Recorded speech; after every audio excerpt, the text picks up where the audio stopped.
Hello everyone, this is Sangeeta and a very good evening to all of you. बच्चे आज हम sample paper means जो previous year का आया हुआ क्वेश्चन पेपर है उसको डिस्कस करेंगे। ये 2025 जो लास्ट ईयर पेपर हुआ है वही पेपर है। और जैसे कि आप लोगों के साथ बात हुई थी कि हम लोग सैम्पल पेपर और जो प्रीवियस ईयर पेपर्स हैं उनको डिस्कस करेंगे। तो आज ये पेपर हम स्टार्ट कर रहे हैं। ये सेट 1 है जिसका पेपर का कोड है 3111 वाला। ठीक है, तो इस पेपर को स्टार्ट कर रहे हैं। इसको स्टार्ट करने के पहले मैं ये इन्फॉर्मेशन और दूं आपको कि जो नेक्स्ट चैप्टर है वो बच्चों की जो रिक्वेस्ट आई हुई मेरे पास वो मैग्नेटिक इफेक्ट्स मींस उस चैप्टर को स्टार्ट कराने के लिए आई हुई है। तो नेक्स्ट चैप्टर हम वही करेंगे। ठीक है, magnetic effects of electric current. तो अगर आज लगा थोड़ा बेटर तो मैं आज स्टार्ट करा दूंगी, नहीं तो मैं कल आपके साथ वो वीडियो शेयर करूंगी। तो बहुत ही अच्छा लग रहा है मुझे देख के कि जो काम मैं करा रही हूँ आप लोग सच में बहुत अच्छा रिस्पॉन्स दे रहे हो। मैंने एक्सपेक्ट नहीं किया था लेकिन मुझे बहुत ही अच्छा रिस्पॉन्स मिल रहा है आप लोगों से। तो इस सभी के लिए तो आप ही लोगों को कॉन्ग्रेचुलेशन मुझे बोलना चाहिए कि आप लोग इतना अच्छे से काम कर रहे हो और मुझे इतना प्यार दे रहे हो। तो स्टार्ट करते हैं बच्चे आज का ये प्रीवियस ईयर क्वेश्चन। चलिए, यहाँ देखिए ये है क्वेश्चन नंबर 1। चलिए देखिए इसका आंसर। और मैं जब क्वेश्चन आप वो दिखा रही हूँ तो मीनवाइल आप ये किया कीजिए कि इसको पॉज करके ना वीडियो को अपने आंसर्स निकाला कीजिए और उसके बाद क्रॉस चेक करिए कि आपने जो आंसर निकाला था वो ठीक है या नहीं है। यहाँ से आपको ये पता लगेगा कि जो हम क्वेश्चंस कर रहे हैं हमारा डाउट कहाँ आ रहा है, यहाँ हम कहाँ कंफ्यूज हो रहे हैं। तो यहाँ से आंसर्स देखो मत बल्कि अपने आप से करके फिर उसको क्रॉस वेरीफाई करिए। चलिए let's start. Question number 1, electrolysis of water is a decomposition reaction. बिल्कुल है, हमने पढ़ा था इलेक्ट्रोलाइसिस जिसमें इलेक्ट्रिसिटी के प्रेजेंस में हम डिकम्पोज कर रहे हैं चीजों को, सब्सटेंसेस को। द मास रेशो किसकी, एम एच का मतलब है mass of hydrogen and mass of oxygen, right. तो of oxygen and hydrogen liberated at electrode during the electrolysis of water. तो बच्चे क्या पूछ रहे हैं यहाँ पे, यहाँ पर सिर्फ हमसे ये मास पूछ रहे हैं, मास की जो रेशो है वो पूछ रहे हैं किसकी, हाइड्रोजन की और ऑक्सीजन की। तो आप ही बताइए हाइड्रोजन और ऑक्सीजन की रेशियो कितनी आएगी। हम वाटर को लिबरेट कर रहे हैं ना, वाटर देखो H2O हो गया। तो यहाँ से आप देखो कि जो वाटर बना इलेक्ट्रोलाइसिस ऑफ वाटर में, वाटर का जो रेशियो होता है वो कितना होता है, 1:8। कैसे, क्योंकि हाइड्रोजन का जो मास होता है वो 1 होता है और ऑक्सीजन का जो मास होता है वो 8 होता है। तो यहाँ पर जो हमसे मास पूछ रहे हैं, मास की रेशियो वो हमेशा कितनी रहेगी, 1:8, जिसमें 1 हाइड्रोजन की रहेगी और 8 ऑक्सीजन की रहेगी। The answer will be 1:8। Next देखिए, the product formed when aluminium and magnesium are burned in the presence of air. तो अगर एयर की प्रेजेंस होती है और हम क्या कर रहे हैं, बर्न कर रहे हैं, तो पूछ रहे हैं कि एल्यूमिनियम को अगर बर्न करेंगे तो क्या मिलेगा। तो अब कर लो एल्यूमिनियम को बर्न। एल की रिएक्शन आपसे किसके के साथ कह रहे हैं, ऑक्सीजन के साथ कह रहे हैं। तो क्या बनता है, याद करो, एल्यूमिनियम और ऑक्साइड। कैसे, एल की वैलेंसी कितनी होती है, इसको ऐसे देखो आप, एक सेकेंड यहाँ से। हम्म, तो देखो एल, ओके, एक सेकेंड दो मुझे जरा। हम्म, तो अब देखो एल, ठीक है, ये है एल, ये है ओ। एल की वैलेंसी कितनी होती है, +3, और इसकी कितनी होती है, -की 2। आप इंटरचेंज कर दो क्योंकि ऑक्सीजन के साथ रिएक्शन करा रहे हैं ना हम। एल्यूमिनियम की रिएक्शन किसके साथ हो रही है, ओ के साथ हो रही है, क्योंकि यहाँ पर बर्न कह रहे हैं इन द प्रेजेंस ऑफ एयर। और मैंने आपको बताया था जब भी बर्न करेंगे तो हम ओ के साथ, ऑक्सीजन के साथ करेंगे। तो कितना बन जाएगा, Al2O3, है ना। देख लो कहाँ है Al2O3, इन दोनों में से है, बी या डी में से। बात आती है मैग्नीशियम की, तो मैग्नीशियम को भी तो बर्न किसके साथ करोगे, ओ के साथ करोगे ना बेटा। तो यहाँ लिखिए मैग्नीशियम और यहाँ लिखिए ओ। मैग्नीशियम की होती है +2, इसकी होती है -2। इंटरचेंज करो, क्या बनेगा, Mg2O2, है ना। 2 से 2 कैंसिल, कितना बन गया, MgO। The answer B will be correct. तो इस तरह का कॉन्सेप्ट भी पेपर में देखने को मिल रहे हैं। नेक्स्ट क्वेश्चन देखिए। आप कहोगे ये हिंदी में कहाँ से आ गया, क्योंकि बेटा जो बोर्ड का पेपर आता है ना वो एक साइड हिंदी और एक साइड इंग्लिश दोनों लैंग्वेज में प्रिंट होता है। नेक्स्ट देखिए, एक मिनट भाई। चलिए next question. The following table shows the pH value of the 4 solution. ABCD ये पीएच स्केल दे रखा है और आपसे पूछा है कौन सा एसिडिक है कौन सा बेसिक है। तो ध्यान देंगे, जो एग्जैक्ट 7 होता है ना बच्चे, वो हमारा न्यूट्रल होता है। और जैसे जैसे हम इधर जाएंगे ये हमारा बेस होता है, और जैसे जैसे हम इधर जाएंगे ये हमारा एसिड होता है। ये जिसकी पीएच सबसे कम होगी यहाँ पर वो स्ट्रॉन्गेस्ट एसिड होगा। ठीक है, स्ट्रॉन्गेस्ट एसिड। ठीक है, और ऐसे ही जैसे जैसे हम इधर जाएंगे वो स्ट्रॉन्गेस्ट बेस होगा। अब बताइए आप, ये कह रहे हैं 7 पर क्या है, बी। बी कैसा होना चाहिए, मैंने अभी बताया बी होना चाहिए हमारा न्यूट्रल, है ना। बी होना चाहिए न्यूट्रल। किसका पूछा है इन्होंने आपसे, ABCD का। तो बी न्यूट्रल, आप देखो बी न्यूट्रल कहाँ है, इन तीनों जगह पर बी न्यूट्रल है। तो ए तो कैंसिल ही हो गया, ठीक है, ऐसे एलिमिनेशन मेथड है ये कि हम ऑप्शन से भी आंसर निकाल सकते हैं, कभी हम कंफ्यूज हो तो वो भी सीखो। अब ए को देखो, ए क्या है हमारा? एसिड है ना? एसिड भी कैसा होगा? वीक एसिड होगा, क्योंकि मैंने बताया जैसे जैसे हम इस डायरेक्शन में चलेंगे हमारा एसिड की स्ट्रॉन्गनेस बढ़ती चली जाएगी। तो अब ये देखो तीनों ही हो सकते हैं। ठीक है, अब देखो आगे, तीनों ठीक है, तीनों में न्यूट्रल है। अब बेस से चेक करते हैं। बेस में देखो, जैसे जैसे हम इधर जाएंगे है ना, तो हमारी बेसिसिटी क्या होगी? बेसिसिटी इंक्रीज हो जाएगी। तो क्या आंसर होगा? जैसे बेस सी कहाँ है? 13 पर है। 13 कैसा होगा बेटा? Strong base. तो आंसर स्ट्रॉन्ग बेस आ जाएगा, है ना? तो ये वाला और या ये वाला, दोनों में से कोई भी हो सकता है। अब क्या बचा हमारा? डी बचा। डी देखो, डी क्या होगा? बिल्कुल नियर बाय जा रहा है ना लेफ्ट साइड के 1 2 के, तो इसका मतलब डी भी हमारा स्ट्रॉन्ग बेस हो एसिड हो जाएगा। तो option B, D will be correct. समझना दोबारा से, अगर हम पीएच स्केल की बात करते हैं तो सेंटर पे होता है हमारा नंबर 7 जो न्यूट्रल होता है। जैसे जैसे हम इधर जाएंगे तो हमारी एसिडिटी बढ़ती है, और जैसे जैसे हम इधर जाएंगे तो बेसिसिटी बढ़ती है। इसका मतलब जो लास्ट में ऑप्शन है ना हमारा 14, वो सबसे ज्यादा स्ट्रॉन्गेस्ट बेस होगा। और अगर इधर देखें तो 1 जो है वो सबसे ज्यादा स्ट्रॉन्गेस्ट एसिड होगा। ठीक है, तो जैसे जैसे हम इधर जाएंगे तो स्ट्रॉन्ग एसिड बढ़ता चला जाएगा। इसका मतलब ये वाला वीक होगा, फिर ये इससे ज्यादा स्ट्रॉन्ग, ये इससे ज्यादा स्ट्रॉन्ग, ये इससे ज्यादा स्ट्रॉन्ग, ये इससे ज्यादा स्ट्रॉन्ग, और ये सबसे ज्यादा स्ट्रॉन्ग। ऐसे ही यहाँ पर ये इस ये 9 8 से ज्यादा स्ट्रॉन्ग, 10 और ज्यादा स्ट्रॉन्ग, 11 और ज्यादा स्ट्रॉन्ग, 12 और ज्यादा स्ट्रॉन्ग, इसी तरह से। इस तरह से हम क्वेश्चन सॉल्व करेंगे। चलिए नेक्स्ट क्वेश्चन पर आते हैं। Consider the following reaction: dilute hydrochloric acid react with sodium hydroxide. तो आपने बताना है ये, consider the following reaction, it is found that in each case. अच्छा, ये 3 केसेस दिए हैं बच्चे, इन तीनों केसेस में बता रहे हैं कि क्या हो रहा है। तो पहले तो देखो एसिड है, एसिड की रिएक्शन किससे हो रही है? हाइड्रोक्साइड से, यानी कि हाइड्रोक्साइड क्या है? बेस। इसका मतलब ये समझ में आ गया कि एसिड की रिएक्शन बेस के साथ हो रही है, क्योंकि ये रहा एसिड और ये रहा बेस। तो याद है आपको, एसिड और बेस की जब भी रिएक्शन हमने पढ़ी है वो कौन सी रिएक्शन होती है? वो रिएक्शन होती है न्यूट्रलाइजेशन रिएक्शन, है ना? न्यूट्रलाइजेशन रिएक्शन, इसका मतलब क्या बनना चाहिए? Salt plus water. जब भी कभी एसिड और बेस की रिएक्शन होती है तो हमारा आंसर क्या बनता है? हमेशा सॉल्ट एंड वाटर, क्योंकि वो न्यूट्रलाइजेशन रिएक्शन हो जाती है। ठीक है, अब यहाँ पर भी देखो मैग्नीशियम ऑक्साइड है ना, मेटल का ऑक्साइड है ना, और यहाँ पर क्या है? HCl acid. तो याद है आपको, मेटल के ऑक्साइड भी हमारे बेसिक कैरेक्टर के हैं, तो ये बेस बेस और एसिड की रिएक्शन हो गई। सेम ऐसे ही carbon dioxide reaction with sodium hydroxide. ठीक है, तो ये भी क्या है? हमारी सॉल्ट और वाटर, यानी कि हर केस में हमारा क्या बनेगा? Salt and water. ठीक है, सॉल्ट और वाटर बनेगा। न्यूट्रलाइजेशन रिएक्शन है ये।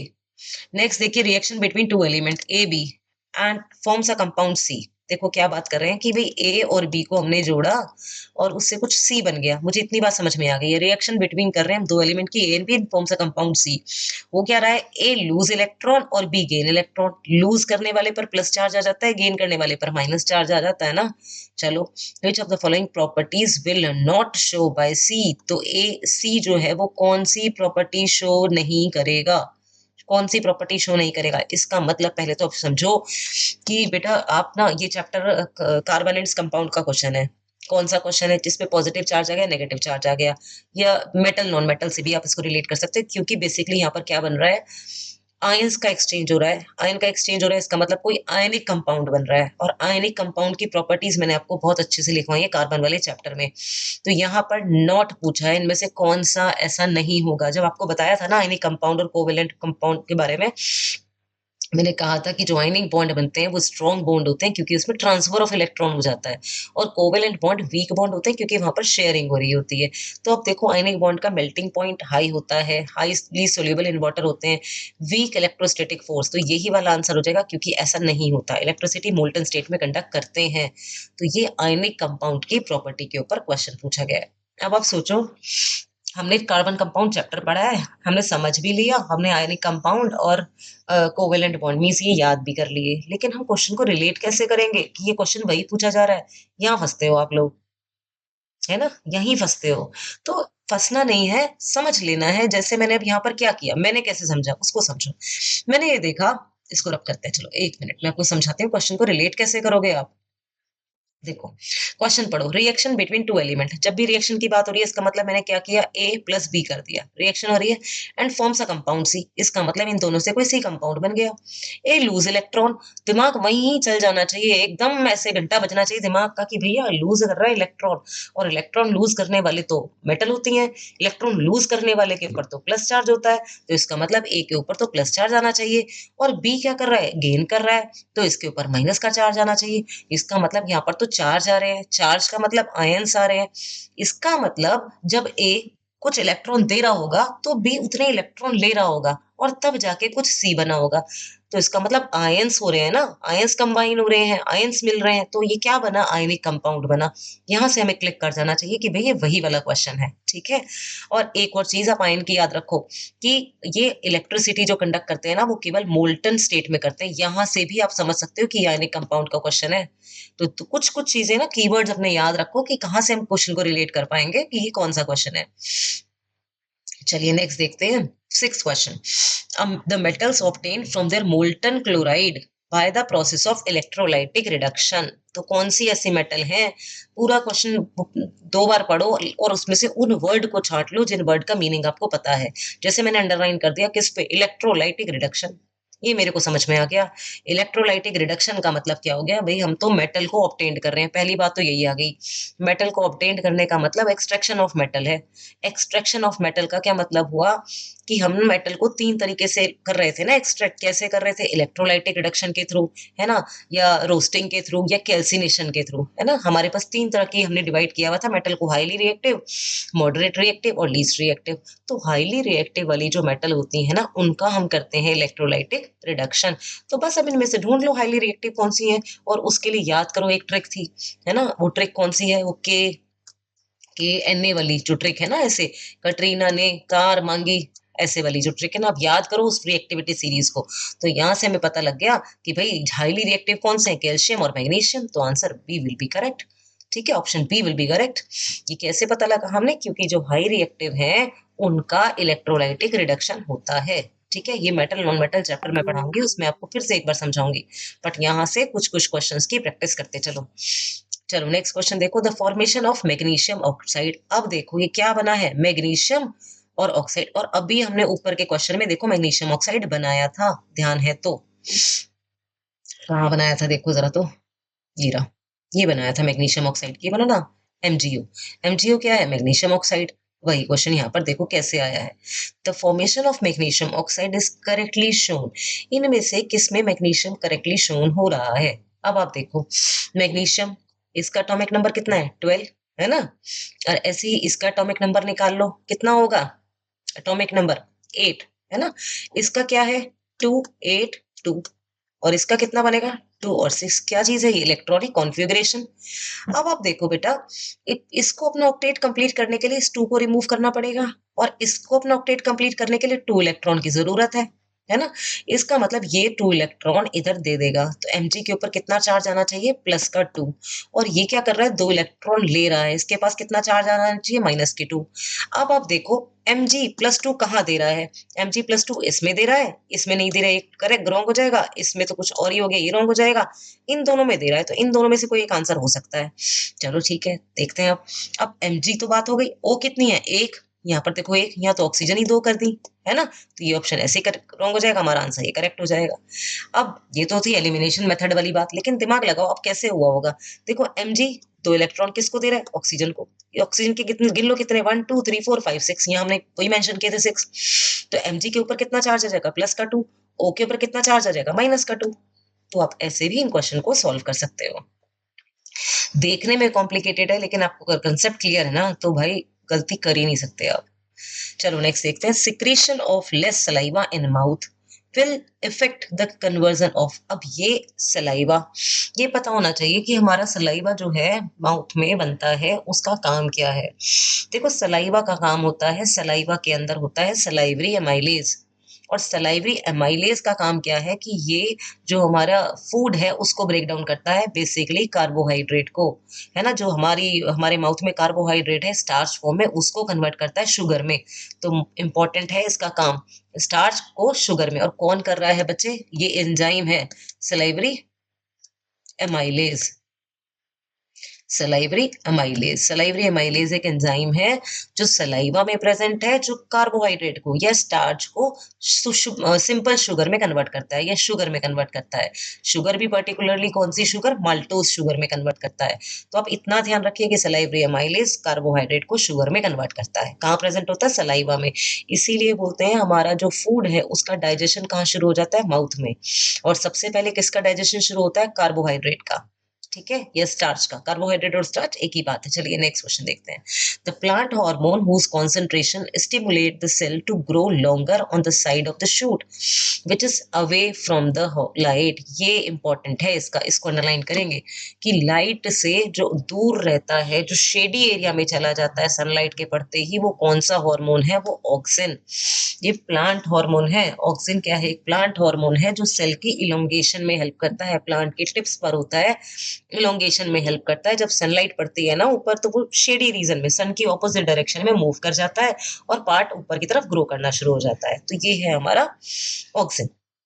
साइटोकाइनिन सेल डिवीजन में काम करता है। जिब्रेलिन हमारा जो लेटरल पार्ट है प्लांट के, उनकी ग्रोथ में हेल्प करता है। एड्रेनलिन हमारा ह्यूमन हार्मोन है जो stress fight and flight hormone कहता है। जैसे आपको अगर अभी बता दें कि कल आपका कोई प्रैक्टिकल एग्जाम है, तो ऐसे आपको गूज बम्स हो जाएंगे, हॉर्मोन्स ऐसे डरने वाले, है ना, डर लगना शुरू हो जाएगा, नर्वसनेस आ जाएगी। तो ये कौन सा हार्मोन करता है, एड्रेनालाइन। ये याद रखना, इसका भी काम पूछ लेते हैं।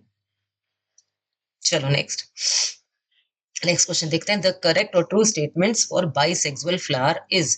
बाइसेक्सुअल, बाइसेक्सुअल, बाई का मतलब होता है टू, सेक्सुअल मतलब both the sex are present on the same flower. इसका मतलब एक ही फ्लावर पे मेल रिप्रोडक्टिव सिस्टम ऑर्गन भी हो और फीमेल वाला भी हो। मेल वाले को क्या कहते हैं हम, स्टेमन, और फीमेल वाले को क्या कहते हैं, पिस्टिल। तो जिसमें ये दोनों होंगे उस फ्लावर को हम कहते हैं बाइसेक्सुअल फ्लावर। तो अब देखो बाइसेक्सुअल फ्लावर का क्या मतलब हुआ। They possess both स्टेमन and pistil, correct बात है। दे पोजेस आइदर स्टेमन और पिस्टिल, नो, दोनों होने चाहिए। Third, they exhibit either self pollination और क्रॉस पॉलिनेशन। अब एक ही फ्लावर में अगर दोनों ऑर्गन प्रेजेंट है तो सेल्फ पॉलिनेशन भी हो सकता है और क्रॉस भी हो सकता है, बिल्कुल पॉसिबल है। उसके प्लांट के ऊपर डिपेंड करेगा, इसके ऊपर सेल्फ भी हो सकता है। देखो अगर एक ही फ्लावर की बात करते हैं, मान लो, चलिए छोटा सा डायग्राम बना लेते हैं, है ना। ये हुआ, ऐसे कुछ स्ट्रक्चर होगा। मैंने सिर्फ मेल और फीमेल रिप्रोडक्टिव ऑर्गन बनाया। अब ध्यान देखो कि यहाँ से पॉलन इस स्टिग्मा पे भी तो आ सकते हैं। अगर इस स्टिग्मा पे आ गए तो सेल्फ पॉलिनेशन, और हवा के थ्रू उड़कर किसी और के फ्लावर के ऊपर भी तो जा सकते हैं, यानी कि क्रॉस पॉलिनेशन। तो सेल्फ पॉलिनेशन भी हो सकता है और क्रॉस भी हो सकता है। तो ये बात भी बिल्कुल ठीक हो गई। Next, they can not produce fruits on their own. अरे, अगर पॉलिनेशन हो रहा है तो पॉलिनेशन हो ही इसी रहा है कि फ्रूट बनना है, तो ये ऑप्शन भी रॉन्ग हो जाएगा, ये भी रॉन्ग। तो वन और फर्स्ट और थर्ड देख लो कौन सा ऑप्शन है, option C will be correct. Question को समझ लो एक बार, कंसेप्ट आपके क्लियर है तो आपके क्वेश्चन सही होने से कोई नहीं रोक सकता, कोई भी नहीं। और बच्चे प्लीज घबराने की जरूरत नहीं है, डरने की जरूरत नहीं है। अच्छा वक्त है और बहुत अच्छा आप करके जाओगे, ये मेरा विश्वास है। चलिए next, if pea plant with round and green seed are cross with pea plant having wrinkled and yellow seed. ध्यान लगा लो, बस हमें ये पता लग गया कि round and green, wrinkled yellow, इसका मतलब डाइहाइब्रिड क्रॉस आ गया। The seed developed the plant in F1 generation. याद करो, वही वाला याद करो, एक समय की बात है जब हमने डाइहाइब्रिड क्रॉस पढ़ा था, है ना। और क्या पढ़ा था उसमें कि भाई दो कैरेक्टर लेके चले थे। F1 जनरेशन में सारे के सारे डोमिनेंट वाले कैरेक्टर शो हुए थे। याद रखना, F1 जनरेशन जो फर्स्ट फीलियल जनरेशन है उसमें सारे डोमिनेंट कैरेक्टर आपको विजिबल होंगे। इसका मतलब जब एक टीचर नई नई क्लास में जाती है तो सारे जो बच्चे हैं ना डोमिनेंट कैरेक्टर वाले, वो सब अपने आप को शो कर देते हैं कि हाँ हमें सब कुछ आता है, चाहे आता हो या नहीं आता हो, लेकिन इतना अपने आप को मतलब अपने आप को ऐसे प्रेजेंट करेंगे कि बस हमसे अच्छा तो कोई नहीं है। लेकिन जब ये हुई F1 जनरेशन, उसके बाद धीरे धीरे धीरे धीरे वो टीचर को सारी की सारी सच्चाई तुम्हारी पता लग जाती है। ठीक है, तो यही वाली बात है कि पहली जनरेशन में सारे डोमिनेंट, तो यहाँ पर भी क्या आंसर आ जाएगा, सारे के सारे डोमिनेंट। और डोमिनेंट क्या होंगे, देखो इन सब में से राउंड और रिंकल्ड। राउंड एंड रिंकल्ड में से डोमिनेंट कौन होगा, राउंड। ग्रीन एंड येलो में से डोमिनेंट कौन होगा, येलो। तो क्या आ जाएगा, 100% येलो, राउंड एंड येलो। तो अब ऐसे क्वेश्चन को सॉल्व करेंगे। चलो next, the breakdown of glucose has taken in the following pathway. बेटा ये लाइफ प्रोसेस चैप्टर में आपके लेफ्ट हैंड पेज पे रेस्पिरेशन में आपको एक टेबल दी हुई है जिसमें ना यही वाला पूरा फ्लो चार्ट बनाया हुआ है, बहुत इंपॉर्टेंट फ्लो चार्ट है। उसके ऊपर बेस देखो इस टाइप के क्वेश्चन आ जाते हैं, जैसे ग्लूकोज डैश डाल के लिख दिया इन्होंने पायरुवेट। अब आप में से बहुत सारे बच्चे पढ़ते ही नहीं है कि ग्लूकोज पायरुवेट में कहां पर जाकर कन्वर्ट हुआ। मतलब क्या है इसका, इसका मतलब है ग्लूकोज। ग्लूकोज का मतलब है जो आप ये बर्गर पिज्जा खा रहे हो ना, खाना खा रहे हो, बर्गर खा रहे हो, पिज्जा खा रहे हो, नूडल्स खा रहे हो, दुनिया भर की चीजें जो आप खा रहे हो वो क्या है, एक ग्लूकोज का फॉर्म है। ठीक है, क्योंकि कार्ब्स है उसमें, कार्बोहाइड्रेट है। ये कार्बोहाइड्रेट हमारी बॉडी में जाकर पायरुवेट में कन्वर्ट हो जाता है। अब पायरुवेट क्या है, ग्लूकोज क्या है, बस सिंपल समझ लो, ग्लूकोज हमारा 6 कार्बन वाला एक सब्सटेंस है, कंपाउंड है। पायरुवेट 3 कार्बन वाला कंपाउंड होता है। इसका मतलब ग्लूकोज टूटता है जब, तो उसको हम कहते हैं पायरुवेट। बस इतना ध्यान रखो। कहाँ जाके टूटता है, ये टूटता है साइटोप्लाज्म में। ठीक है, कहाँ टूटता है, ये साइटोप्लाज्म में। और उसके बाद पायरुवेट, देखो आप ये समझना कि जो ग्लूकोज है किस में कन्वर्ट हुआ, पायरुवेट में। अब ये पायरुवेट के पास 3 चॉइस होती हैं कि पायरुवेट का क्या होगा आगे। अब पायरुवेट के ऊपर 3 चॉइसेस क्या है, या तो इसको ऑक्सीजन भरपूर मिल जाएगी, या ऑक्सीजन नहीं मिलेगी, या ऑक्सीजन हो भी सकती है मतलब लैक ऑफ ऑक्सीजन हो जाएगा, कम होगी, पूरी नहीं होगी। तो उन ऑक्सीजन की अमाउंट के ऊपर बेस्ड ये पायरुवेट डिफरेंट डिफरेंट पार्ट्स में डिवाइड हो जाता है, और होता भी अलग अलग जगह पर है। ये पूरा चार्ट आप अच्छे से पढ़ना कि जैसे ऑक्सीजन की प्रेजेंस हमारे अंदर है ना, ऑक्सीजन की प्रेजेंस, तो हमारे यहाँ पर ये माइट्रोकॉन्ड्रिया में जाकर ब्रेक होगा और कार्बन डाइऑक्साइड और एनर्जी बना देगा। जहां पर ऑक्सीजन नहीं है, बिल्कुल भी नहीं है ना, वो कहाँ होगा, ईस्ट सेल में होगा, है ना, वहां पर इथेनॉल कार्बन डाइऑक्साइड बन जाएगी। और जहां कमी होगी वो होगा हमारी मसल्स के अंदर, जहां पर लैक ऑफ ऑक्सीजन आ जाती है, जहाँ क्रैम्प्स पड़ते हैं, नस पे नस चढ़ जाती है, उछल उछल के भागते हो ना, अरे नस पे नस चढ़ गई है, अरे पैर सूख गया है। क्यों, क्योंकि उस पोर्शन में ऑक्सीजन की कमी हो गई है। तो क्या बन गया आपकी बॉडी में, लैक्टिक एसिड और एनर्जी बन गई है। ठीक है, तो लैक्टिक एसिड कहाँ बनता है, हमारी मसल्स में। तो इसका आंसर देखो कौन सा होगा, बताओ कौन सा आंसर होना चाहिए इसका, कि एक तो पायरुवेट कहाँ बना, ग्लूकोज से, साइटोप्लाज्म में, और लैक्टिक एसिड कहाँ बनेगा, मसल सेल में बनेगा। मसल सेल नहीं दे रखा है यहाँ पे option, oxygen rich muscle cell, तो ये गलत हो जाएगा। यहाँ ऑक्सीजन डेफिशिएंट तो ठीक हो जाता है, लेकिन माइटोकॉन्ड्रिया गलत है, तो यही आंसर बचेगा, ऑक्सीजन डेफिशिएंट। हाँ यही तो है मसल सेल, मुझे दिखाई नहीं the muscle cell, oxygen deficient दिख रहा था। हाँ, तो आंसर डी बिल्कुल परफेक्ट हो जाएगा। डेफिशिएंट का मतलब कमी, जहां पर ऑक्सीजन की कमी होगी उन वाली मसल सेल में लैक्टिक एसिड बनेगा। ठीक है, इन क्वेश्चन को जो मेरे साथ साथ कर रहे हैं ना, वैसे तो मैंने कहा वीडियो पॉज करके अपने आप से करो, लेकिन जो मेरे साथ साथ कर रहे हैं वो प्रॉमिस करो मुझे कि ये जब मेरी वीडियो आप देख लेंगे उसके बाद फिर से सारे क्वेश्चन दोबारा करोगे, क्योंकि बच्चे क्वेश्चंस रिपीट होने के चांसेस होते हैं, और यही टॉपिक इंपॉर्टेंट है, किसी ना किसी फॉर्म में क्वेश्चन आ जाते हैं। चलिए next, mirror X is use to concentrate sunlight और सोलर फेरेंस। जो भट्टी होती है ना उसको में कॉन्सेंट्रेट करने के लिए काम आ रहा है, कोई एक्स मिरर है, हमें नहीं पता कौन सा मिरर है, बस हमने सनलाइट किया तो सारा सोलर फ्रेनेस में हम रेस को इकट्ठा कर रहे हैं। वाई फिट किया हमने व्हीकल के अंदर साइड मिरर की तरह। ठीक है, अब आपने बताना है कौन सा। ये तो सबसे सिंपल क्वेश्चन है, गाड़ी में बैठे थे, साइड मिरर में देख रहे थे, पूरा पीछे का पीछे ट्रैफिक एज इट इज दिख रहा था, है ना, तो सारे दोस्त हमारे पीछे के मिरर में हमें ऐसे नजर आ रहे थे कि ये रहे। कैसे दिख रहे थे, एकदम सीधे। कैसे दिख रहे थे, छोटे। वही देख लो। तो वाई की वैल्यू जो चीजें हमें पता लग गई ना, तो वाई कैसा बन रहा है हमारा, सीधा बन रहा है। और हमने पढ़ा था अगर इमेज सीधी बनी है तो वो हमेशा वर्चुअल होगी। रियल फ्रेंड ही हमारी ऑपोजिट चीजें बताता है ना। तो सीधी इमेज बन रही है तो इसका मतलब वर्चुअल होगी। तो वर्चुअल और इरेक्ट देखो कहाँ है, ये रहा वर्चुअल, ये रहा इरेक्ट, ये रहा वर्चुअल, ये रहा इरेक्ट, इसका मतलब ये और ये तो खत्म ही हो गए, है ना। और इमेज कैसी बनेगी, डिमिनिश, मतलब जो एक्चुअल साइज है उससे छोटी बनेगी। तो ये बात भी दोनों ठीक हो गई। इसका मतलब वाई तो 2 ऑप्शन में करेक्ट हो गया। एक्स को देखते हैं। एक्स की बात क्या की इन्होंने कि सोलर फेरेंस में हम उसको कॉन्सेंट्रेट कर रहे हैं, सारी रेज को इकट्ठा कर रहे हैं। तो आप बताओ, पहला देखो, the image formed bye x is real. तो कैसी बनेगी, रियल, क्योंकि मिरर की बात कर रहे हैं ना, एक्स जो सनलाइट में यूज कर रहे हैं, इसका मतलब जो इमेज बनेगी वो कैसी बनेगी, रियल इमेज। तो आंसर ए इसका करेक्ट हो जाएगा। ठीक है, the image formed by mirror Y, ये तो वाई का दे रखा है। अच्छा सुनो, ये वाला तो ऑप्शन वैसे ही गलत, रॉन्ग हो गया। एक्स की बात कर रहे हैं ये, है ना। एक सेकेंड, अच्छा ठीक है, इसमें तो और, हाँ ठीक है, ठीक है भाई, 2 ऑप्शन हमारे करेक्ट हो गए ना, ये वाले। हमारा ऑप्शन इसमें करेक्ट हो जाएगा आपका ए पोर्शन। ठीक बात है। देखो कैसे, अभी वाई की हमने बताया ना कि पूरे क्वेश्चन देखो, the image formed by Y mirror is virtual diminished erect, ये बात ठीक है हमारी। ठीक है, ये बिल्कुल ठीक बात हो गई। उसके बाद यहाँ भी देखो, यहाँ पे क्या कह रहे हैं, ये तो इसकी बात हुई, अब यहाँ देखो the image formed bye x, जो एक्स बना रहा है, एक्स क्या कर रहा है, कॉन्सेंट्रेट कर रहा है सनलाइट को सोलर फ्रेनेंस में। ठीक है, तो आपने बताना है जो सोलर फ्रेनेंस में कर रहा है वो कैसी इमेज बनेगी। देखो रियल इमेज बनेगी। रियल इमेज कैसी बनेगी, डिमिनिश बनेगी। और कहाँ बनती है, फोकस पे। ये क्या है, ये सोलर फ्रेनेंस की बात हो रही है। जैसे मैग्नीफाइंग ग्लास के लिए नहीं करते हम, एकदम सारी रेज वहां इकट्ठी कर देते हैं, स्क्रीन पर बनता है वो। यहाँ से आप समझो कि रियल इमेज बनेगी और बिल्कुल डिमिनिश इमेज बनेगी। तो इंपॉर्टेंट क्वेश्चन है, अच्छा क्वेश्चन है ये। चलो नेक्स्ट देखते हैं। An old person is suffering from an eye defect cause by weakening of ciliary muscles. Question ना एक क्वेश्चन आंसर के फॉर्म में भी पूछा चला जाता है कि जो ओल्ड एज है उनमें उनको देखने में प्रॉब्लम आ रही है, तो क्या प्रॉब्लम है। तो क्या हो जाता है ओल्ड एज में बच्चे, जो सिलियरी मसल्स होती है ना, जो लेंस को होल्ड करके रखती हैं, ये जो हम आई लेंस बनाते हैं ना, यहाँ पे जब आई पढ़ाऊंगी मैं आपको उसमें बताऊंगी, यहाँ से सिलियरी मसल्स जुड़ी हुई होती हैं।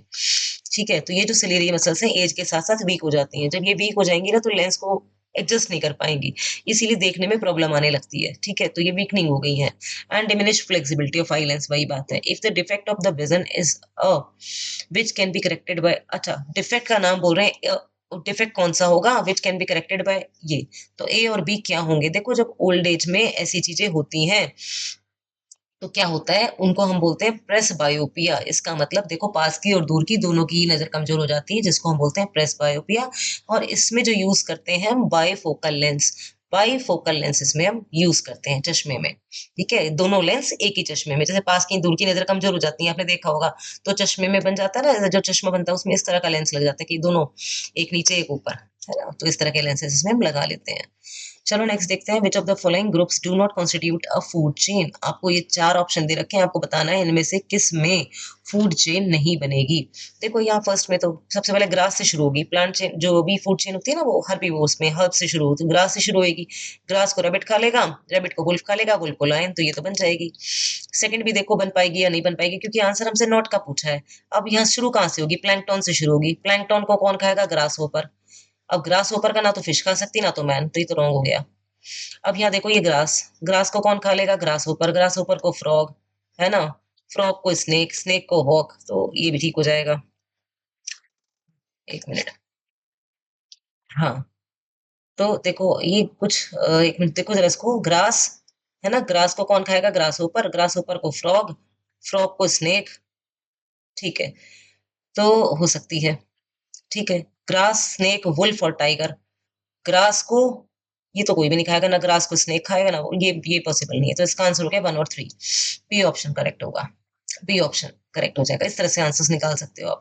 और बेटा इसमें ना कोई फूड चेन बनाने के लिए भी आ जाती है, जैसे आपको बोल दिया जाता है ग्रासलैंड की कोई फूड चेन बना लो या एक्वेटिक कोई फूड चेन बना लो, तो इस तरह के भी क्वेश्चन आपको आते हैं। तो एक एक फूड चेन का एग्जाम्पल प्रैक्टिस भी कर लेना। नेक्स्ट देखिए, the percentage of solar energy is not converted into food energy by the leaves of green plant in the terrestrial ecosystem. सुनो, जो प्लांट होते हैं, जो सन की एनर्जी होती है जिसको लेकर वो खाना बनाते हैं, तो जितनी भी सन की एनर्जी है वो केवल 1% ही उसका ले पाते हैं। सन की एनर्जी का 1% ही ग्रीन प्लांट एब्जॉर्ब करते हैं, बाकी 99% एनर्जी वो यूज नहीं करते। तो इसका मतलब इसमें नॉट पूछा है तो आंसर होगा 99। पूरी सोलर एनर्जी का केवल 1% प्लांट यूज करते हैं फोटोसिंथेसिस में। ठीक है, चलिए नेक्स्ट क्वेश्चन देखते हैं, कुछ 20-25 क्वेश्चन हो जाए पहले। नेक्स्ट क्वेश्चन देखेंगे। असर्शन, असर्शन देखिए इसका, decomposition reaction are generally endothermic reaction. बिल्कुल है, करेक्ट बात है ये। कैसे, क्योंकि हम चाहे थर्मल डिकम्पोजिशन देखें तो उसमें हम एनर्जी दे रहे हैं, हीट दे रहे हैं। इलेक्ट्रोलाइटिक देखें तो इलेक्ट्रिसिटी दे रहे हैं, फोटोलाइटिक देखें तो सनलाइट दे रहे हैं। तो ये क्या है, एंडोथर्मिक, एंडोथर्मिक जिसमें एनर्जी कंज्यूम होती है, एब्जॉर्ब होती है। नेक्स्ट देखो, decomposition of organic matter into compost is an exothermic. ये बात ठीक है कि डिकम्पोज अगर कोई ऑर्गेनिक मैटर है वो डिकम्पोज होता है तो वो कैसी रिएक्शन है, वो एक्सोथर्मिक है, क्योंकि कुछ भी चीज डिकम्पोज हो रही है तो उससे कुछ हीट निकल रही है, बात ठीक है। लेकिन क्या प्रॉब्लम है कि ये दोनों बातें तो ठीक है लेकिन करेक्ट एग्जाम्पल एक्सप्लेनेशन नहीं है। तो इसका आंसर आपका बी करेक्ट हो जाना चाहिए, क्योंकि देखो बिकॉज से जोड़ के देखो, decomposition reaction are generally endothermic reaction, वो एंडोथर्मिक होती है। क्यों, क्योंकि डिकम्पोजिशन अगर ऑर्गेनिक मैटर का करेंगे तो वो एक्सोथर्मिक प्रोसेस है। तो कनेक्ट नहीं हो रहा, बिकॉज के साथ जोड़ने के बाद इसका पूरा एक आंसर नहीं बन रहा। यहां से हमें पता लग जाता है कि आंसर ए नहीं होगा, बी होगा। नेक्स्ट देख लो भाई, असर्शन दूसरा, a human child bears all the basic feature of human beings. जो ह्यूमन चाइल्ड है, ह्यूमन चाइल्ड जैसे आप ही लोग मान लो ह्यूमन चाइल्ड हो, तो अपने पेरेंट्स के बेसिक फीचर्स सारे आपके अंदर होते हैं, है ना? हमारे पेरेंट के जितने भी फीचर्स हैं, बेसिक फीचर्स जैसे हाइट है, हेयर कलर है, मैं बताती हूँ बार-बार स्किन का टोन है कि कुछ बेसिक फीचर्स हमारे अंदर होते हैं। बात ठीक है ये। नेक्स्ट देखो it looks exactly like its parents तो ये गलत बात हो गई। भई वो पेरेंट के जैसा एग्ज़ैक्टली लुक लाइक तो हो ही नहीं सकता क्योंकि वहाँ तो वेरिएशंस होती हैं। तो इसका ऑप्शन क्या हो जाएगा? ए करेक्ट है और आर रॉन्ग। तो देखो कौन-सा हो जाएगा? देखो A true or false option C will be correct. तो इसका आंसर कितना आ जाएगा आपका? ऑप्शन सी आ जाएगा। Option C. देखो next two magnetic field line are found to cross each other. ये तो मैंने शायद पढ़ा दिया आपको कि जो दो मैग्नेटिक लाइन है, हाँ पढ़ा दिया, दो मैग्नेटिक लाइन है वो एक दूसरे को कभी इंटरसेक्ट नहीं करती। कुछ सैंपल पेपर का क्वेश्चन था ये, वहां बताया था मैंने आपको कि ये दो मैग्नेटिक लाइन जैसे बार मैग्नेट है ना, ये जो मैग्नेटिक लाइन है वो दो मैग्नेटिक लाइन एक दूसरे को कभी इंटरसेक्ट नहीं करेंगी। करेक्ट है assertion. The compass needle cannot point toward two direction at the point of intersection of two magnetic field. इसका ऑप्शन ए करेक्ट होगा 100%। और इसको बहुत अच्छे से आप समझ लेना, याद कर लेना, जैसे मर्जी करना, लेकिन ये क्वेश्चन बहुत अच्छे से तैयार कर लेना, समझो इसको। ये है नॉर्थ पोल, ये है साउथ पोल, ये एक मैग्नेटिक, ये गई, ठीक है। अब दूसरी इसको कट करके चली गई, ये लो, दूसरी इसको कट कर गई। यहाँ पर रखेंगे ना कंपास को। अगर हमें मैग्नेटिक फील्ड की डायरेक्शन का पता लगाना है, हमने कंपास रखी, अब कंपास क्या करेगी? एक बार तो इधर दिखाएगी नॉर्थ, एक बार तो इधर दिखाएगी साउथ। मतलब कैसे दिखाएगी? एक ही पॉइंट पे कंपास निडल को आप एक पॉइंट पे रखोगे तो एक ही जगह तो दिखाएगी डायरेक्शन, दो जगह कैसे दिखाएगी? पॉसिबल ही नहीं है। तो ये भी यही बात कह रहे हैं कि compass needle can not point two direction. तो ये आंसर करेक्ट हो गया और ये क्वेश्चन का आंसर है कि why two magnetic field lines never intersect each other. ठीक है, तो ये बहुत बहुत अच्छे से कर लो, आने का चांसेस है इस क्वेश्चन का रिपीट हो रहा है। आई होप समझ में आ गया होगा। तो ऑप्शन ए उसका करेक्ट हो जाएगा। नेक्स्ट देखो the amount of ozone in the atmosphere begin to drop sharply in 1980। देखो ये बात ठीक है, ये 1980 में ना ओजोन लेयर का डिप्लीशन स्टार्ट हो गया था, ओजोन लेयर खराब होनी शुरू हो गई थी, उसमें होल होना शुरू हो गया था। Next oxygen atom combine with molecular oxygen to form ozone. बात ठीक है, ऑक्सीजन का जो एटम होता है वो ऑक्सीजन के मॉलिक्यूल के साथ जुड़कर ओजोन बना लेता है, बात ठीक है, लेकिन इसकी करेक्ट एक्सप्लेनेशन नहीं है। आंसर क्या हो जाएगा? बी। क्योंकि ओजोन में छेद हो रहा है, उससे इसका मतलब थोड़ी ना है कि ओजोन कैसे बन रही है ना? तो इसीलिए ऑप्शन ऑप्शन इसका बी करेक्ट हो जाएगा। ये दोनों बातें ठीक है लेकिन एक करेक्ट एक्सप्लेनेशन नहीं है। नेक्स्ट क्वेश्चन देखो, a student performs the flowing experiment in the laboratory. भाई एक एक्सपेरिमेंट किया उसने, क्या एक्सपेरिमेंट किया कि डाइल्यूट सल्फ्यूरिक एसिड ले लिया, डाइल्यूट सल्फ्यूरिक एसिड का मतलब H2SO4 ले लिया, उसमें जिंक डाल दिया, है ना? अब क्या कह रहा है? लिस्ट टू ऑब्जर्वेशन कि भाई क्या देखेगा वो। अब आप दिमाग लगाओ भाई, ये दोनों चीजें डाल दी, रिएक्शन बना के देखो, ये बन गया। ये क्या बना? ZnSO4 बना और हाइड्रोजन गैस निकल गई। H2 से ही समझ जाओ ना कि सल्फ्यूरिक एसिड यानी कि H2। तो H2 का मतलब गैस निकल गई। तो पहला ऑब्जर्वेशन तो हमारा यही हो गया कि लिबरेशन ऑफ हाइड्रोजन गैस, है ना? दूसरा आप बता सकते हो हाइड्रोजन गैस निकली है तो टेम्परेचर भी हो जाएगा, यानी कि जो टेम्परेचर है इसका वो भी इंक्रीज हो जाएगा। तो इस तरह के अपने कोई भी दो ऑब्जर्वेशन आपने इसमें मेंशन करने हैं, ठीक है? कि टेम्परेचर इंक्रीज हो गया, गैस का लिबरेशन हो गया, या आप बता सकते हो गैस लिबरेट हो रही है ना तो कौन सी रिएक्शन है ना, कि एक्सोथर्मिक रिएक्शन हो गई। तो ये सारे आपके ऑब्जर्वेशंस हैं, कोई भी दो ऑब्जर्वेशन आप इसमें मेंशन कर सकते हो। नेक्स्ट क्वेश्चन आया, draw labelled diagram to show the different stages of budding in hydra. बच्चे हाइड्रा में बडिंग का क्वेश्चन है। हाइड्रा में बडिंग का क्वेश्चन कैसे है कि भैया हाइड्रा बनाना पड़ेगा।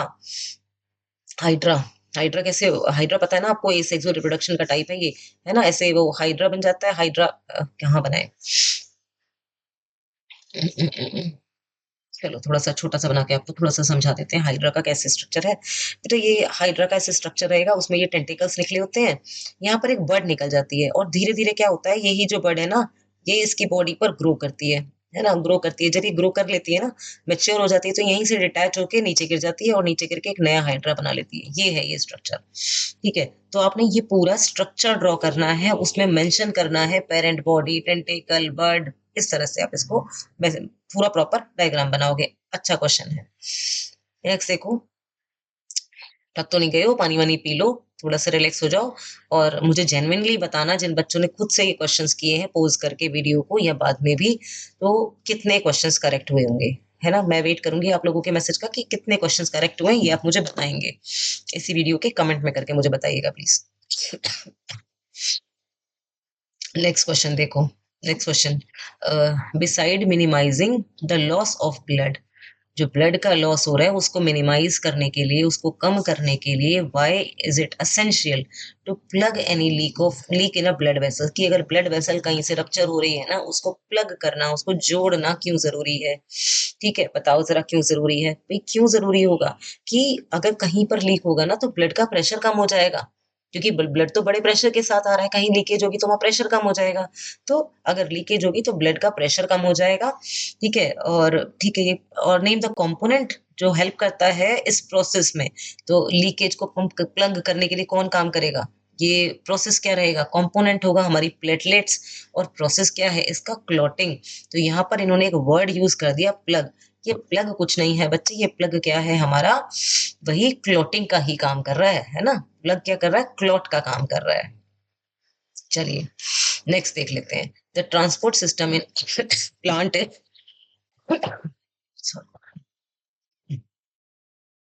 तबीयत थोड़ी ज्यादा डाउन है, 2 दिन से फीवर है, तो मुझे लग रहा था, लेकिन मैं वीडियो भी इसीलिए बना रही हूँ क्योंकि मुझे पता है आप लोग वेट कर रहे होते हो।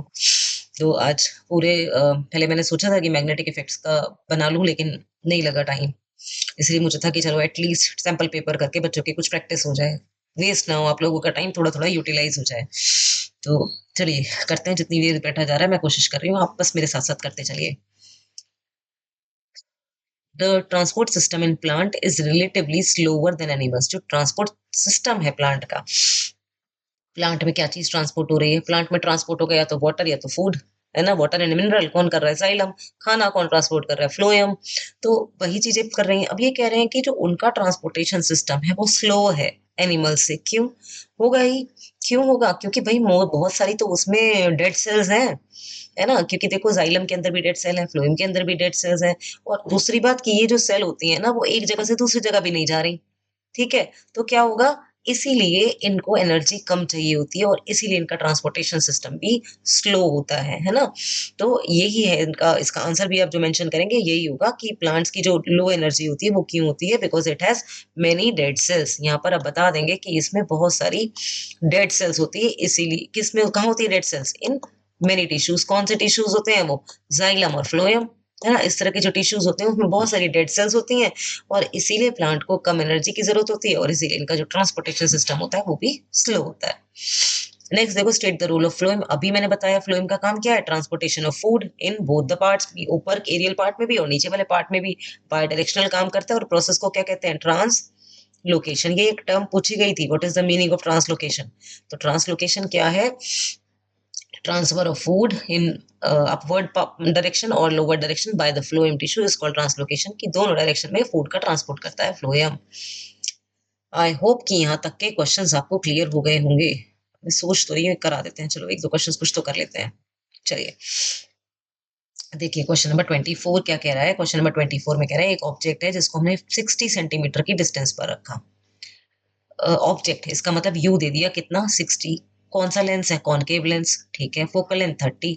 तो देखो जरा क्या है, कॉनकेव लेंस है यू 60 और एफ 30। चलो एक बार देखते हैं इसको, देखना बेटा क्या बात हो रही है इसमें। इसमें कहा कि कॉनकेव लेंस है, कॉनकेव लेंस बन गया, है ना? कॉनकेव लेंस बना दिया। कॉनकेव लेंस में ऑब्जेक्ट इधर ही रखते हैं, है ना? और इमेज भी किधर बनती है? हम ऐसे बनाएंगे ना, देखो तो क्या होगा, ऐसे निकल जाएगी तो इमेज भी। एक सेकेंड। हाँ, तो इमेज भी इधर ही बनेगी, तो इसका मतलब इसका जो u होगा वो भी नेगेटिव होगा, f होगा वो भी नेगेटिव होगा। तो u अभी हमने पढ़ा था ना, कितना दे रखा था? 60। और ये कितना दे रखा था? 30। चलो सेंटीमीटर में था। फाइंड आउट क्या करना है? v हमें फाइंड आउट करना है। सबसे पहले तो यही काम होता है कि जो गिवन है और जो फाइंड आउट करना है उसको लिख लो। लेंस की बात हो रही है तो लेंस का फॉर्मूला लगा लो। लेंस का फॉर्मूला कितना है? 1/f equals to 1/v minus 1/u। ये फॉर्मूला है। चलो वैल्यूज पुट कर देते हैं। -30, v हमें निकालना है तो 1/v माइनस 1/u कितना है? माइनस का 60। अब देखो 1/v, ये है 1/ माइनस का 30। इस 60 को उठा के इधर ले आओ, ये कितना हो जाएगा बताओ? 60 को उठा के हम इधर ले आएंगे ना, तो ये देखो माइनस माइनस तो प्लस हो जाएगा, और प्लस का इधर आएगा तो माइनस 1/60 हो जाएगा ये। और इधर क्या बचा? 1/v बचा।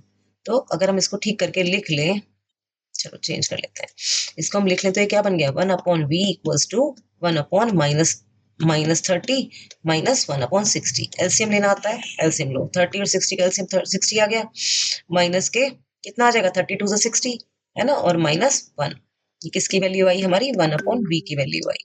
तो देखो 1/v कितना हो गया? माइनस का 3/60, 3 1 3, 3 2 6, 0। तो v कितना, 1/v कितना आ गया? -1/20। क्रॉस मल्टीप्लाई कर लो तो v कितना आया आपका? -20 सेंटीमीटर। ये आ गया आंसर। अभी हमने पढ़ा ना, माइनस आया इसका मतलब इमेज भी किस साइड बन रही होगी? मिरर के सामने ही, जहां जहां हमारा ऑब्जेक्ट था, जहां हमारी फोकल लेंथ थी। तो इस तरह से हम इसके क्वेश्चंस को सॉल्व कर सकते हैं। ये आ गया हमारी v की वैल्यू। ठीक है, ये क्वेश्चन ऐसे हुआ। चलो एक दो क्वेश्चन और देख लें। चलिए देख लेते हैं। नेक्स्ट क्वेश्चन देखो, हो गया ना ये? A wire of resistance R, एक वायर है आर जिसको 3 इक्वल पार्ट में काट दिया। If these 3 parts are joined in parallel, तो टोटल रेजिस्टेंस बताइए। वायर है, एक वायर है R, wire of resistance R, एक वायर है जिसका रेजिस्टेंस आर है, उसको 3 इक्वल पार्ट में काट दिया और उनको पैरेलल ज्वाइन कर दिया। आपको टोटल रेजिस्टेंस बताना है। चल बताते हैं। देखो बेटा, ये एक वायर है,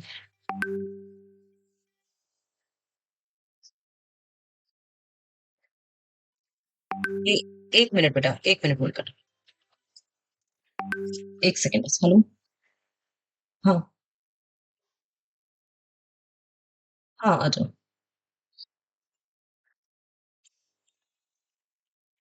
चलिए, तो ये वायर है, इसको 3 पार्ट में काट दिया और हर एक पार्ट का रेजिस्टेंस कितना है? इस पूरी वायर का जो रेजिस्टेंस दिया हुआ था वो कितना दिया था? आर। तो 3 पार्ट में, इक्वल पार्ट में काटा तो तीनों का ही रेजिस्टेंस कितना हो जाएगा? इसका r/3, ये भी r/3, ये भी कितना? r/3। और हमसे कहा टोटल रेजिस्टेंस बताओ, और कैसे जोड़ा है इनको? कनेक्ट किया है बेटा पैरेलल। तो पैरेलल का फॉर्मूला क्या है? आर पैरेलल का फॉर्मूला क्या है? 1/r1 plus 1/r2 plus 1/r3। तो कर दो सॉल्व, क्या ही प्रॉब्लम आएगी? देखो, 1/r/3 plus 1/r/3 plus 1/r/3। ठीक है, क्या हो जाएगा? 3 ऊपर चला जाएगा, 3/r plus 3/r plus 3/r। किसकी वैल्यू? 1/r पैरेलल की। तो 1/r पैरेलल कितना हो जाएगा? एलसीएम देखो, r, और ये कितना हो जाएगा? 3 + 3 + 3 कितना हो गया बेटा? देखो, 1/r parallel equals to 3 3 6 3 9, 9/r। r parallel cross multiply करके निकालो। r पैरेलल कितना हो गया बेटा? r/9। ये हो गया आंसर। ठीक है, ये हो गया इसका आंसर। दोबारा समझ लो, क्या समझोगे इसमें? देखो, ये है इसका, क्या है इसमें कि हमारे पास एक वायर दी हुई थी, उस वायर का रेजिस्टेंस आर था, उसको 3 इक्वल पार्ट में डिवाइड कर दिया। तो हर एक पार्ट का रेजिस्टेंस कितना हो गया? 3 पार्ट में डिवाइड हो गया ना, तो r/3 r/3 r/3। और कैसे जोड़ा उसको? कॉम्बिनेशन क्या था? पैरेलल। तो हमने पैरेलल का फॉर्मूला लगा दिया, है ना, ये पैरेलल का फॉर्मूला लगा दिया। पैरेलल का फॉर्मूला लगा के हमने इनमें वैल्यूज पुट कर दी। तो ये क्या हुआ? 1/r/3। तो ये कहाँ चला जाता है? ऊपर। तो इसीलिए क्या हो गया? 3/r, 3/r, 3/r। फिर हमने एलसीएम लिया, कैलकुलेट किया और हमारा आंसर आ गया। चलो, मैं उम्मीद कर रही हूँ बेटा आपको समझ में आ गया होगा ये कैसे क्वेश्चन सॉल्व हुआ है। नेक्स्ट क्वेश्चन, क्वेश्चन अच्छा क्वेश्चन है, पावर का क्वेश्चन है, और मुझे ध्यान है कि पावर का मैंने कराया था आपको ये पावर का टॉपिक, जिसमें मैंने power of accommodation P equals to, है ना, 1/f मीटर में आपको बताई थी। और ये भी बताया था कि अगर सेंटीमीटर लेना हो तो 100/f हो जाता है। तो पावर और डायोप्टर की डेफिनेशन भी बताई थी। चलो, अब यहाँ पर क्वेश्चन आ गया, डिफाइन इलेक्ट्रिक पावर। अब यहाँ पर आपने इसकी डेफिनेशन लिखनी है। Next, when do we say that the power consumed in an electric circuit is 1 watt? हम कब कहेंगे कि जो पावर कंज्यूम हुई है वो 1 वाट की पावर है? ये क्वेश्चन बहुत पूछे जा रहे हैं। 1 जूल इक्वल्स टू क्या होता है? 1 डायोप्टर इक्वल्स टू क्या होता है? 1 वाट इक्वल्स टू क्या होता है? बहुत सिंपल चीजें हैं ये, बहुत कॉम्प्लिकेटेड नहीं है। आप इसको बहुत आराम से कर सकते हो। इसको करने के लिए आपको इनका फॉर्मूला पता होना जरूरी है। ठीक है, पहले तो ये समझ लो कि इलेक्ट्रिक पावर क्या है। इलेक्ट्रिक पावर का मतलब क्या है? वो that rate at which electrical energy is consumed, कि भाई कितनी इलेक्ट्रिकल एनर्जी हमारी कंज्यूम्ड हुई है, उसको हम बोलते हैं पावर। तो क्या है power? Rate of energy consumed, rate of energy consumed. ठीक है, रेट ऑफ एनर्जी कंज्यूम्ड। अब यहाँ की बात करते हैं 1 वॉट की, तो भैया पावर का फॉर्मूला लगा लो। पावर का फॉर्मूला कितना है? अच्छा, कंज्यूम पर यूनिट टाइम, इसमें मेंशन कर लेना, पर यूनिट ऑफ टाइम। एक फिक्स टाइम रेशियो में जितनी एनर्जी कंज्यूम हुई है वो उसकी पावर है ना? कैसे? कि जैसे भाई अब पावर चलो बताते हैं। मैंने एक क्लास में जो बच्चे हाँ, एक क्लास में मैंने ये भी एक कह सकते हो रोल प्ले कराया था कि 2-3 बच्चों से पुशअप्स लगवाए थे। 1 मिनट का टाइम था कि 1 मिनट में आप कितने पुशअप्स लगा पा रहे हो। कोई 10 लगा पाया, कोई 20 लगा पाया, कोई 30-35 भी लगा पाया था। तो इसका मतलब टाइम कितना है? फिक्स टाइम है 1 मिनट और एनर्जी प्रॉपर लग रही है, किसी की कम लग रही है, किसी की ज़्यादा लग रही है और उससे ही पता लग रहा है ना कि 1 मिनट में जिन बच्चों ने ज़्यादा पुशअप्स लगाए, वो उनकी पावर है ना? और ये पावर भी कैसी होगी देखो इनवर्सली प्रोपोर्शनल हो जाएगी, है ना? टाइम कम लगेगा और पुशअप ज़्यादा होंगे, है ना? तो कितना मतलब होगा तब उनके जो पावर होगी वो ज़्यादा होगी। तो इस तरह से आप बता सकते हो। तो पावर का फ़ॉर्मूला क्या है? P equals to W upon T। पूछा क्या गया है कि 1 वाट का मतलब क्या है? तो आप बताओ इस फ़ॉर्मूले से हम 1 वाट का मतलब बता सकते हैं कि जो पावर है ना? पावर कंज़्यूम्ड कितनी है? 1 वाट। 1 वाट की जो पावर है वो कब है?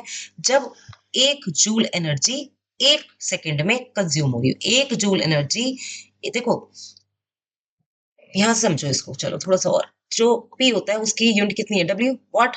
W क्या है? वर्क की एनर्जी क्या है? जूल। टाइम की एनर्जी यूनिट क्या है? सेकंड। ये क्या है? वॉट। है ना? बस इसी कंटेस्ट में आपने लिखना है कि 1 वॉट क्या है कि 1 जूल एनर्जी 1 सेकंड में कितनी एनर्जी कंज्यूम हो रही है वो 1 वॉट की पावर है। ठीक है? क्या मेंशन करेंगे इसमें? आप इसमें मेंशन करेंगे 1 वॉट पावर। मैं नोट कर देती हूँ, इसको आप नोट भी कर लो क्योंकि 1 जूल 1 पावर ये आ जाता है और ये सॉल्व होता है आपके फॉर्मूले से ही। Power power consumed power consumed is 1 watt. 1 watt power कब होगी? When 1 joule energy is consumed in 1 second. है ना? 1 सेकेंड में जब 1 जूल की एनर्जी कंज्यूम्ड हो जाएगी तो उसको हम कहेंगे 1 वॉट। ठीक है? तो एक क्वेश्चन और रह गया भाई, सेक्शन बी कंप्लीट हो जाएगा। चलो देख लेते हैं। देखो next, excessive use of chemical and pesticide in agriculture adversely effect the environment. अब याद रखो देखो, सभी ने पढ़ा होगा ऐसा कि पेस्टिसाइड केमिकल इन सब का जो बहुत ज्यादा यूज होता है, इसका मतलब क्या होगा? जितनी हम क्रॉप्स में बहुत ज्यादा फर्टिलाइजर केमिकल्स ये सब डालेंगे ना तो क्या होगा, ये हर लेवल पर, हर एक ट्रॉफिक लेवल पर एक्यूमुलेट होते चले जाएंगे। घासों में डाला मतलब ग्रीन प्लांट्स में, पौधों में डाला, पौधों को हर्बीवोर्स ने खाया तो कुछ केमिकल उनके अंदर चले जाएंगे, हर्बीवोर्स को जो कार्निवोर्स खाएंगे उनके अंदर आ जाएंगे, उसके बाद जो उनको खाएंगे उनके अंदर आ जाएंगे। इसका मतलब जो केमिकल्स हैं उनका एक्यूमुलेशन हो रहा है हर एक ट्रॉफिक लेवल पर। This process is called biomagnification. तो आपसे यहाँ पर बायोमैग्निफिकेशन के बारे में ही पूछा गया है। तो इसको इतना कर लो, है ना? ज़्यादा भी कराऊँगी तो फिर आपके ऊपर से जाएगा, तो इसको इतना ही छोड़ते हैं आज। आपका ए और बी 2 सेक्शंस हमारे हो गए हैं, अब बचता है हमारा सी और डी सेक्शन, वो हम नेक्स्ट क्लास में कंप्लीट कर लेंगे। बट मेक श्योर कि इस वीडियो को पॉज़ करके आपने क्वेश्चंस किए हों, नहीं भी किए होंगे तो भी कोई बात नहीं, एक बार मेरे साथ-साथ कर लिए, अब दोबारा से करो इनको। कैसे करोगे? क्वेश्चन स्टार्ट करो, वीडियो पॉज़ करो और फिर फटाफट से इनके आंसर सॉल्व करो।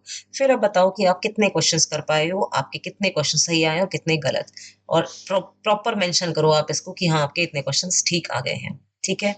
और अभी मैंने बार बार कहा कि बच्चे एग्जाम्स तो हैं, बहुत ज्यादा परेशान होने की जरूरत नहीं है, हम लोगों ने काम अच्छा शुरू कर दिया है और अच्छे मार्क्स से हम स्कोर कर लेंगे, don't worry. So that's it for today. कल मिलते हैं नेक्स्ट क्लास में। चलिए फिर, take care, bye bye, enjoy your day.